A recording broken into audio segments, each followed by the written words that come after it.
এই ধরনের বেশ কিছু ক্ষেত্রে কোনো ফিটনেস থাকে না, কোনো লাইসেন্স থাকে না, তাদের পর্যাপ্ত লিগ্যাল কাভারেজ থাকে না এবং সেফটি মেজার থাকে না, না থাকার কারণে মানুষের জীবন বিপন্ন হয়। এই সমস্ত ক্ষেত্রে জাতি হিসাবে আমাদের করণীয় কি?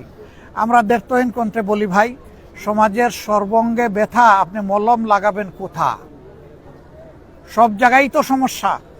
এইগুলা নিয়ন্ত্রণ করার জন্য, দেখার জন্য এই দেশে যথারীতি প্রতিষ্ঠান রয়েছে, সরকারি প্রতিষ্ঠান, তারা সেখান থেকে বেতন ভাতা পেয়ে থাকেন, তাদের অন্যান্য ফ্যাসিলিটি দেওয়া হয়ে থাকে, কিন্তু অদৃশ্য কারণে এই বিষয়গুলা বছরের পর বছর থেকেই যাচ্ছে আর নিরীহ মানুষ এইভাবে জীবন দিয়েই যাচ্ছে। কারো মুখের দিকে আমরা তাকাবো না।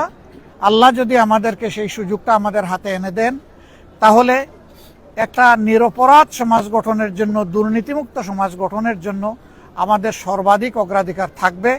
সেই ক্ষেত্রে সম্মানিত সংবাদকর্মী যারা, যাদেরকে জাতির বিবেক বলা হয়, সংবাদ মাধ্যম যাকে বলা হয় জাতির আয়না বা দর্পণ, আমরা আপনাদেরকে একান্তভাবে পাশে চাই এই লড়াইয়ে। কারণ দেশটা আমাদের সবার।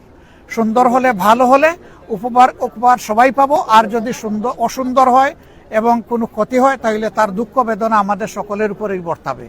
এর পাশাপাশি আমরা দেশবাসীকেও এই লড়াইয়ের সাথে এবং পাশে চাই। আল্লাহ আমাদের সহায় হন। আসসালামু আলাইকুম ওয়া রাহমাতুল্লাহ।